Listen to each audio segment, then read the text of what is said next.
So let's go over the practice questions that you just completed in Canvas. In each of the scenarios, you had to determine the type of causal relationship that exists between a factor and an outcome. So in the first example, you're given this scenario where it says not all smokers get lung cancer, not everyone who gets lung cancer smoked. So you have to describe the type of causal factor in terms of smoking with lung cancer. So to think about this question, you want to ask yourself if it's necessary. So first off, I need to think about, is it necessary? Meaning, is smoking required for lung cancer to happen? Is the presence of that factor required to be there for the outcome to happen? And in this case, smoking isn't required to produce lung cancer. When you think about whether it's sufficient, you have to think about if that factor or condition is there, will the outcome happen? And in this case, it's not sufficient because the presence of smoking by itself, it doesn't produce lung cancer. So the correct answer for this first scenario is neither necessary nor sufficient. Smoking is not required to produce lung cancer.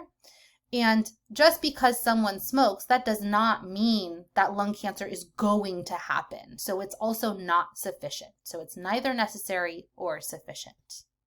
Let's take a look at the next practice question. So in this question, it states, eating lots of sweets causes weight gain. Not everyone who gains weight eats lots of sweets. So let's think about this in terms of those questions. We'll start off with the necessary component. So I need to ask myself, given this relationship between eating sweets and gaining weight, do you have to eat sweets in order to gain weight? Does the presence of that factor have to be there for the outcome to have the possibility of happening?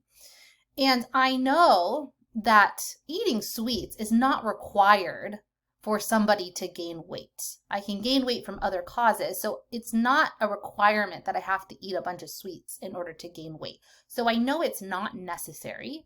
Let's think about sufficient.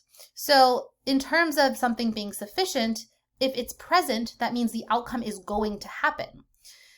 In this particular example, it says eating lots of sweets causes weight gain. So based on this statement, I know that eating sweets is going to result in weight gain. So it is sufficient. The correct answer is therefore sufficient, but not necessary.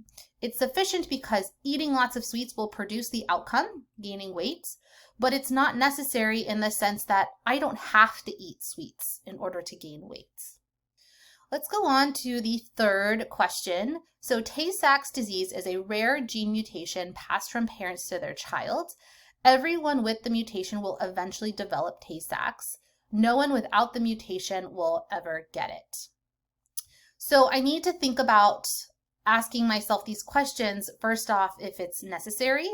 So thinking about, is this Tay-Sachs mutation, is it required for the outcome to happen?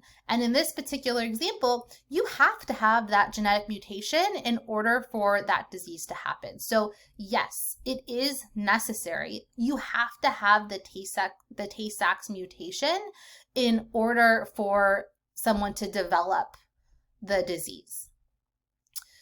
Thinking about sufficient, I have to ask myself, if it's there, will the outcome happen? And it says in here, everyone with the mutation will eventually develop Tay-Sachs. So based on this information, I know if the mutation is there, that person is going to develop Tay-Sachs disease. So it is also sufficient. So the correct answer to this question is necessary and sufficient. That genetic mutation for Tay-Sachs, it has to be there for the outcome to happen. It's necessary, and it's also sufficient. If that mutation is there, the outcome is going to happen. So the last question talks about influenza. Influenza virus causes influenza or the flu. Everyone with influenza was exposed to the influenza virus. Not everyone exposed to the influenza virus developed influenza. Given this information, I'm going to start off thinking about my question as to whether or not it's necessary. If it's necessary, I need to think about whether the factor is required for the outcome to happen. And in this example, I'm looking at the influenza virus and the development of an actual influenza infection. So thinking about necessary, I know that the influenza virus, that is required for me to develop an influenza infection or to actually get the flu. So it's definitely necessary. Thinking about whether it's sufficient, I need to think about, is the presence of that factor or condition, is if it's there, is the outcome going to happen?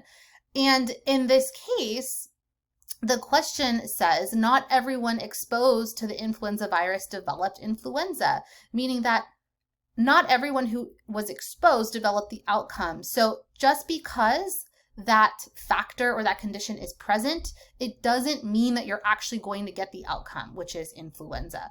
So it's not sufficient. So the correct answer is necessary but not sufficient.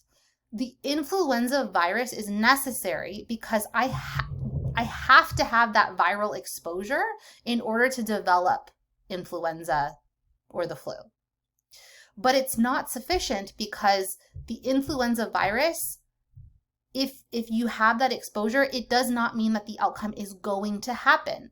There's a lot of reasons why you could be exposed to the influenza virus and you don't actually get influenza. Maybe you had too small of an exposure. The viral load was too small and it wasn't enough to actually cause an infection. Maybe you have some sort of past immunity from a previous influenza infection. And so because you were exposed, the outcome didn't happen due to that previous immunity. Or maybe you got your flu shot. And so that flu shot is providing you some protection. So if you get exposed to that influenza virus, you don't actually develop the influenza infection or the flu.